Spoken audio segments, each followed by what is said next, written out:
நிகரார் major Madan, முன்னாள் இராணுவ அதிகாரி. அவர்கிட்ட பேசுவோம். இணைப்பில் வந்தமைக்கு மிக்க நன்றி திரு மதன். இப்போ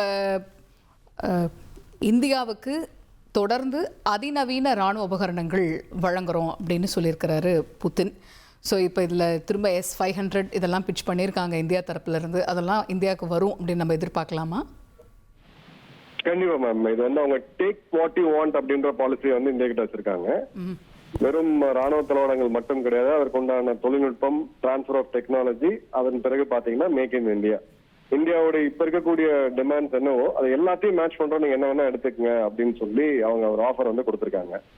இது ஜெனரலா ஒரு நாடு கொடுக்கவே மாட்டாங்க. ஏன்னா அவங்களுக்குன்னு சில கட்டிங் ஏஜ் டெக்னாலஜி இருக்கும். குறிப்பா டிஃபென்ஸ் தொழில்நுட்பத்துல பாத்தீங்க அப்படின்னா அமெரிக்கா எடுத்தீங்கன்னா F-22 ராப்டர் 5ஆம் தலைவர் போகணும். இது வரைக்கும் எந்த நாட்டுக்குமே அவங்க கொடுத்தது கிடையாது.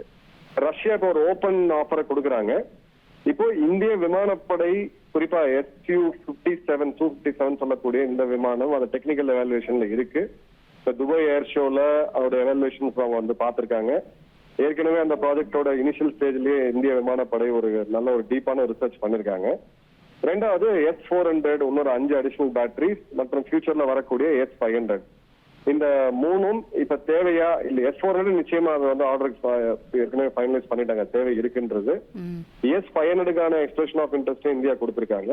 மெயின் கேள்வி இப்ப 5ஆம் தலைவர் போர் விமானம்னு சொல்லக்கூடிய Su-57 அதோட Su-57ஓட பர்ச்சேஸ் ஆஃபர் அவங்க கொடுத்துட்டாங்க. இப்ப வேணுமா வேணாமான்றத இந்திய விமானப்படை தான் முடிவெடுக்கணும்.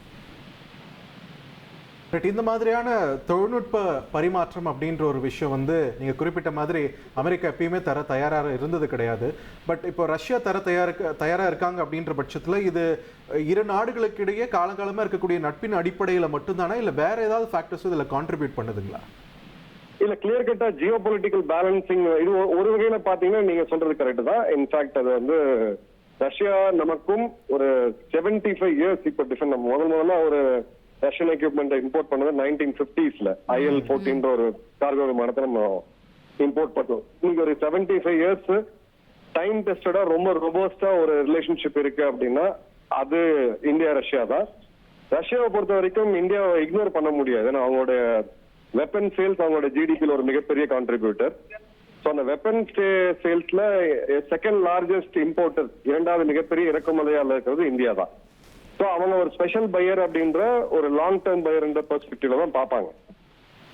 செகண்ட், இன்னைக்கு இருக்க ஜியோ பொலிட்டிக்கல் சிச்சுவேஷன்ல அமெரிக்காவுடைய தாக்கத்துக்கு இப்ப அதிகமா உண்டாயிருக்குதுன்னு பாத்தீங்கன்னா இந்தியா தான். அவங்க எதிரிகள் கூட கிடையாது. இந்த இடத்துல இந்தியாவோட சேர்ந்து இருக்கணும், ஒரு பேலன்சிங் ஆக்ட், தங்கிட்டு இருக்கக்கூடிய பெஸ்ட் பொருட்களை கொடுக்கணும் அப்படின்ற போது அது ஒரு ஜியோ பொலிட்டிக்கல் பேலன்சிங் உருவாக்கும். அந்த ரெண்டு காரணத்துக்காக தான் புத்தின் ஒரு ஓபன் ஆஃபரை கொடுக்கிறார்.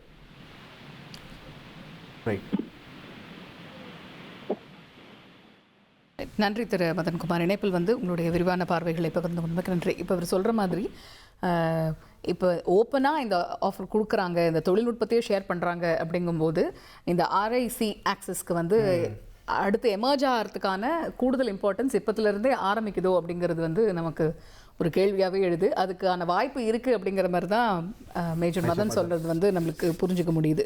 ஸோ இப்போ அதிநவீன உபகரணங்கள் கொடுக்க தயார் அப்படின்ட்டுருக்காங்க.